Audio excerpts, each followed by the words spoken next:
சித்ரா டிவிக்காக ஸ்ரீ வாராகி ஜோதிடத்திலிருந்து அடியேன் அவினாசி ஜோதிலிங்கம், பிரசன்ன ஜோதிட ஆராய்ச்சியாளர். இந்த சேனலுக்கு உங்களுடைய அன்பான ஆதரவு கொடுங்க, சப்ஸ்கிரைப் பண்ணிக்கங்க, பக்கத்தில் இருக்கிற பெல் பட்டன் ப்ரெஸ் பண்ணிக்கங்க. என்னோட அடுத்தடுத்த பதிவுகள் உங்களுக்கு வருவதற்கு அது வசதியாக இருக்கும். என்னுடைய உயர்நிலை ஜோதிட வகுப்பு 2024 ஏப்ரல் 21 தொடக்கம். ஞாயிற்றுக்கிழமை மதியம் 2 to 4, 16 வாரங்கள் வகுப்பு.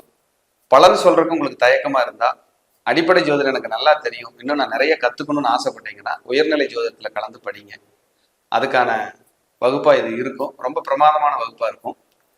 கீழ்கண்ட நம்பருக்கு தொடர்பு கொண்டு உங்களுடைய பெயர்களை முன்பதிவு செய்யுங்க. இன்னைக்கு பார்க்க இருக்கிற தலைப்பு, சொந்த தொழிலில் வெற்றியா தோல்வியா, ஜோதிடம் சொல்லும் ரகசியங்கள் என்ன.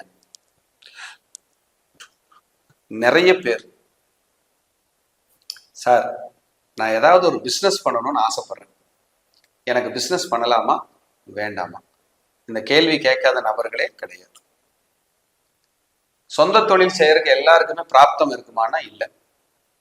சிலருக்கு அடிமை தொழில், இன்னொருத்தர்கிட்ட வேலை பார்க்கறது, இன்னொருத்தர் முதலீடு போடாம கமிஷன் ட்ரேடிங் ஏஜென்சிஸ், ஒப்பந்தம், இந்த மாதிரி பண்ணிட்டு இருப்பாங்க. சிலர் முதலீடு நிறைய போட்டு எக்ஸ்போர்ட் இம்போர்ட் பண்ணுவாங்க. சிலர் அளவான தொழில் பண்ணிட்டு இருப்பாங்க. இதுல எல்லாம் திருப்தியா இருக்குமா, இவங்க எந்த நிலைமையில் இருப்பாங்க, மன நிறைவா இருக்குமாங்கிறது நம்ம ஜாதகத்துல தெரிஞ்சுக்கலாம். அது இல்லைன்னா நம்ம சொந்த தொழிலை விட்டுட்டு ஒரு பக்கம் வேலைக்கு போறது, ஏதாவது பண்றது ரொம்ப நல்லது. இது என் அனுபவத்துல இருக்கிற உண்மையை நான் உங்ககிட்ட சொல்றேன். உடனே உங்க ஜாதகத்தை இதை வச்சுட்டு முழுக்க முழுக்க குழம்பிக்க கூடாது. இதை ஆய்வு பண்ணுங்க. 85% கண்டிப்பா கரெக்டா வரும். ஏன்னா இது பொது கருத்துக்கள். உங்க ஜாதக அமைப்புன்னு ஒண்ணு இருக்கும், அதை பார்த்து நீங்க முழுமையா தெரிஞ்சுக்கலாம். ஆனா நிறைய ஒத்து போகும், பார்த்தீங்கன்னா ஆச்சரியமா இருக்கும். தொழில் காரகன் அப்படின்னா சனீஸ்வரன். 9 கிரகம் இருக்கு இல்லைங்களா, அதுல சனி தான் தொழிலுக்கு அதிபதி. நம்ம தொழில் நல்லா செய்யணும்னா சனி நல்லா இருக்கணும். சனி எங்கேயும் போய் கெட்டு போயிடக்கூடாது. அடுத்தது 12 கட்டம் இருக்கும், அதுல 10ஆம் இடம் தான் தொழில் ஸ்தானம். 12 கட்டத்துல 10ஆம் இடம் தான் தொழில் ஸ்தானம். அப்போ ஒரு ஜாதகத்துல சனீஸ்வரனும் 10ஆம் இடமும் 10ஆம் அதிபதியும் நல்ல நிலையில இருக்கும். நம்ம நல்ல தொழில் செய்யலாம், அந்த தொழில் திருப்தியா நிறைவா இருக்கும். இது கெட்டு போயிட்டா, பேசிக் கெட்டு போயிட்டா, தொழில்ல உங்களுக்கு நிம்மதி இருக்காது, திருப்தியே வராது. அப்படியே மன இறுக்கமா, மன அழுத்தமா இருக்கும். என்னடா லைஃப்ங்கிற மாதிரி இருக்கும். அந்த மாதிரி அது பண்ணிட்டு இருக்கும். அடுத்தது, சனி உங்க ஜாதகத்துல நீசம் இல்லாம பாத்துக்கிறது நல்லது. 10ஆம் அதிபதி ஆட்சி உச்சம் பெற்று கேந்திர திரிகோணங்களில் அமர்ந்து உங்க லக்ன சுபரோ இயற்கை சுபரான குருவோ சுக்கிரனோ புதனோ பார்வை பெறுவது உங்களுக்கு தொழில்ல ஒரு நிறைவான ஒரு நிம்மதியை கொண்டு போயிட்டு இருக்கும். அப்ப தொழில் பண்றோம் அப்படின்னா நமக்கு வருமானம் இருக்கிறக்காக தானே தொழில் செய்யறோம். வருமானம் இல்லைன்னா நம்ம அதுக்குள்ள போக மாட்டோமே. அப்ப தொழில்ல வருமானம் இருக்குமா அப்படின்னா 2ஆம் இடம் தான் வருமானம். அப்ப உங்க ஜாதகத்துல ஒரு பக்கம் 10ஆம் இடம் சனீஸ்வரன் நல்லா இருந்தா கூட 2ஆம் இடம் கெட்டு போகாம இருந்தா தான் உங்க உழைப்புக்கு காசு வரும், இல்லைன்னா வராது. அப்போ 2ஆம் இடம் உங்க லக்னப்படி 2ஆம் இடத்தை நீங்க பார்க்கணும். 2ஆம் இடத்தை மட்டும் பார்க்காம ரிஷபராசியும் போய் பார்க்கணும். ரிஷபமும் காலச்சக்கரத்துக்கு 2ஆம் இடம், அங்கேயும் பாவிகள் தொடர்பு இருக்கக்கூடாது. 2ஆம் இடத்துக்கோ 2ஆம் அதிபதிக்கோ பாவிகள் தொடர்பு இருந்தால் நினைச்ச மாதிரி வருமானம் வராது. சக்திக்கு மீறி கடன் வாங்கி வட்டி கட்டி கஷ்டப்படுற ஜாதத்துல 2ஆம் இடமும் ரிஷபமும் கெட்டிருக்கும். இதெல்லாம் கோல்டன் ரூல், கிடைக்காது, நோட் பண்ணி வச்சுக்கோங்க. அற்புதமான விதிகள் இதெல்லாம். இது மாதிரிதான் நம்ம உயர்நிலை ஜோதிடத்துல எடுத்து சொல்ல போறோம். இப்படியெல்லாம் நீங்க படிக்கணும், இப்படிதான் ஒரு பலன் சொல்லணும்னு சொல்லி கொடுக்க போறோம். அதுக்கான வகுப்பு தான் ஏப்ரல் 21. அந்த மிஸ் பண்ணிடாதீங்க. ஏன்னா எனக்கு அவ்வளவு தூரம் டெப்தா கொடுக்கணுங்கிற ஒரு ஆசை இருக்கு. மிஸ் பண்ணிடாம கத்துக்குங்க, ரொம்ப ஃபர்ஸ்ட் கிளாஸா இருக்கும் கண்டென்ட். அப்போ ஒரு ஜாதகத்துல 2ஆம் இடத்தையும் நீங்க கவனிக்கணும். சரி சார், என் ஜாதகத்துல 2ஆம் இடம் சூப்பரா இருக்கு, சனியும் நல்லா இருக்கு, 10ஆம் இடமும் நல்லா இருக்கு. அப்ப தொழில்ல எனக்கு ஏன் இவ்வளவு கஷ்டம் இருக்கு அப்படின்னா, வாடிக்கையாளர் 7ஆம் இடம். எப்படி சொல்லுது பாருங்க ஜோசியம். அப்ப 7ஆம் இடமான வாடிக்கையாளர் உங்க ஜாதகத்துல எப்படி இருக்குன்னு பார்க்கணும். 7ஆம் இடத்துக்கு பாவிகள் தொடர்பு வந்தா, 7ஆம் அதிபதி நீசமாயிட்டா, 7ஆம் இடம் கெட்டு போயிட்டா, துலாம் ராசியில பாவிகள் உட்கார்ந்தா வாடிக்கையாளர் திருப்தியா வரமாட்டாங்க. சார் தொழில் நல்லா இருக்கு, அருமையான தொழில் தான், வருமானம் திருப்தியா தான் இருக்கு, நல்ல வாடிக்கையாளர் பேஸ் இல்லை சார், எனக்கு புரிய மாட்டேங்குது அப்படின்னு புலம்புறவங்க எத்தனையோ பேர். அப்ப 7ஆம் அதிபதி 7ஆம் இடம் கெட்டு போனாலும் நம்ம சிரமப்பட வேண்டிய காலம். சரி, 2ஆம் இடம் நல்லா இருக்கு, 10ஆம் இடம் நல்லா இருக்கு, சனீஸ்வரன் நல்லா இருக்காரு, குரு சுக்கிரன் சிறப்பு, 7ஆம் இடம் வாடிக்கையாளர் திருப்தியா இருக்கு. ஆனா இந்த தொழிலில் நான் ஜெயிப்பேனா, முன்னேற்றம் அடைவேனா, உயர்வேனா, லாபம் சம்பாதிப்பேனா, இந்த லிங்கோட 11ஆம் இடம் சம்பந்தப்படும்.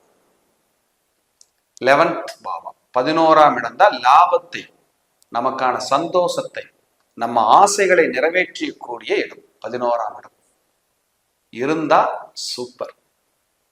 அதுபோக இந்த தொழில்ல லாபம் இருக்கு, வருமானம் இருக்கு, எல்லாம் இருக்கு. புகழ் அடையணும் சார், நான் பெரிய உச்சிக்கு போகணும், என் பிராண்ட்னா எல்லாத்துக்கும் தெரியணும் அப்படின்னா உங்களுக்கு சில யோகங்கள் இருக்கும். பஞ்சமகா புருஷ யோகம், தர்ம கர்மாதிபதி யோகம், சிவராஜ யோகம், சந்திரமங்கள யோகம், குருமங்கள யோகம், சசயோகம், இப்படி சில யோகங்கள் இருக்கும்போது நம்ம புகழ் அடையும். இதோட 5ஆம் இடமும் 9ஆம் இடமும் லிங்க் ஆகி கனெக்ட் ஆயிடுச்சுன்னா இந்த புகழ் வாழ்நாள் முழுவதும் இருக்கும், வாழ்நாள் முழுவதும் இருக்கும். அது போக நம்மளுக்கு யோக தசாபுத்தி நடந்துகிட்டு இருந்ததுன்னா இன்னும் ஒரு படி மேல போய் நம்மளை பெரிய உயரத்துல உட்கார வச்சு அழகு பார்க்கும். தொழில் அப்படிங்கிற விஷயத்த வெறும் 5 நிமிஷத்துல உங்களுக்கு சூப்பரா சொல்லியிருக்கிறேன். நம்ம உயர்நிலை ஜோதிட வகுப்பு இப்படிதான் இருக்க போகுது. அப்படி ஜாதகத்தை எடுத்து பார்த்த உடனே பட்டு பட்டு பட்டு நீங்க பலன் சொல்லிடலாம். நீங்க நல்லா இருப்பீங்க, ஜெயிச்சிருவீங்க, முன்னேறுவீங்க, இல்ல கஷ்டப்பட போறீங்க, போராட போறீங்க, எல்லாமே சொல்ல முடியும். உங்க ஜாதகத்தில் 6ஆம் இடத்துக்கு பாவிகள் தொடர்பு இருந்தால் முறையற்ற கடனை வாங்கி மாட்டிக்குவீங்க. அதை கட்டணுமா இல்லையா? கடன் வாங்கிட்டோம் அப்ப ரிஷபமும் 2ஆம் இடமும் கெட்டு போகக்கூடாது. கெட்டு போச்சுன்னா வருமானம் வராது, பணம் திருப்பி செலுத்த முடியாது, ஐபி ஆயிடுச்சு, அதாவது டோட்டலா லாஸ் ஆயிடுச்சு, முடிஞ்சு போச்சு, தொழில் இழுத்து பூட்டிட்டேன், ஒண்ணுமே என்னால பண்ண முடியல. இவ்வளவு இருக்கு சார். இதோட சனியோடவோ 10ஆம் அதிபதியோடவோ அஷ்டமாதிபதி, பாதகாதிபதி, ராகு கேது தொடர்பு பேராசையால் தோத்து போவாங்க. பேராசையால் கொண்டு இறக்கிறது. ஒரு ஜாதகம் பார்க்கிறேன் நான், அவருக்கு ஒரு கேது திசை நடக்குது, ஒரு பெரிய கன்ஸ்ட்ரக்ஷன் பண்றாரு, இன்னும் மேலும் நான் கடனை வாங்குறேன், லோனை வாங்குறேன், அப்படி போடுறேன் சார், உத்தரவாதமே இல்லாம இருக்கு, போராட்டமா இருக்கு. உங்களுக்கு 10 கெட்டு 2 கெட்டு கிடக்கு. எப்படி தொழிலுக்கு வந்தீங்க, முன்னேறினீங்கன்னு எனக்கு புரியல. அவ்வளவு நெருக்கடியை கொடுக்குது சார். நீங்க கண்டிப்பா இந்த பீரியட் கம்முன்னு இருக்குன்னா இருக்க மாட்டேங்குது. போய் லாஸ் பண்ணிட்டு 1 வருஷம் கழிச்சு மறுபடியும் வந்து எனக்கு வாழவே பிடிக்கல சார்.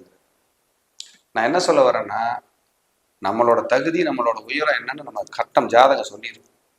அதுக்கு தகுந்த வாழ்க்கை வாழ்ந்துக்கலாம். இன்னொரு எக்ஸ், இன்னொரு ஒய் ஜெயிச்சா என்ன, போனா என்ன, அவர் உயர்ந்தா என்ன, அவர் நல்ல நேரம் சார் இது. இது யாராவது தொழிலதிபர்கள் பார்த்துட்டு இருந்தீங்கன்னாலும் தயவு செஞ்சு புரிஞ்சுக்குங்க சார், அவர் நல்ல நேரம். நமக்கான பிராப்தம் என்னன்னு நீங்க தயவு செஞ்சு பாருங்க. நம்ம ஜாதக ரீதியாக ஏதாவது டெவலப் கிடைக்குமா, அடுத்த லெவலுக்கு போறதுக்கு நம்ம கட்டம் என்ன சொல்லுது.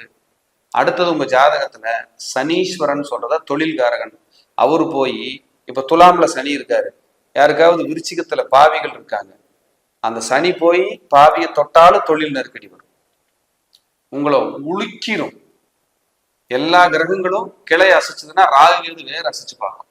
யாருக்கு சனி ராகு சனிக்கேது சேர்ந்தாலும் எத்தனை கஷ்டப்படுறாங்கன்னு எனக்கு தான் தெரியும். இவங்கெல்லாம் வெளிநாடுகள்ல குடும்பத்தை விட்டு பிரிஞ்சு இருக்கிறவங்கள ஏதோ விட்டு வச்சிருக்கு. அப்படியெல்லாம் ஒரு கஷ்ட நெருக்கடி இருக்கும். அப்ப ஜாதகத்தில் 10ஆம் இடம் என்கிற தொழில், நான் என்ன தொழில் செய்வேன், என்ன தொழில் செஞ்சா எனக்கு நல்லா இருக்கும், இதெல்லாம் நம்ம ஈஸியா சொல்லலாம், நல்லா பார்க்கலாம். அப்ப இதை நீங்க உணர்ந்து புரிந்து உங்க ஜாதகன் அடிப்படையில் அடுத்த கட்டத்துக்கு நீங்க நகரணும். இதை சுயதொழில் செஞ்சுட்டு இருக்கிறவங்க அல்லது சுயதொழில் செய்ய போறோம்னு நினைக்கிறவங்களுக்கு இந்த வீடியோ ஒரு வரப்பிரசாதமா இருக்கும். மற்றவங்களுக்கு ஷேர் பண்ணுங்க. மீண்டும் ஒரு நல்ல பதிவில் சந்திக்கிறேன். நன்றி, வணக்கம், வாழ்க வளமுடன்.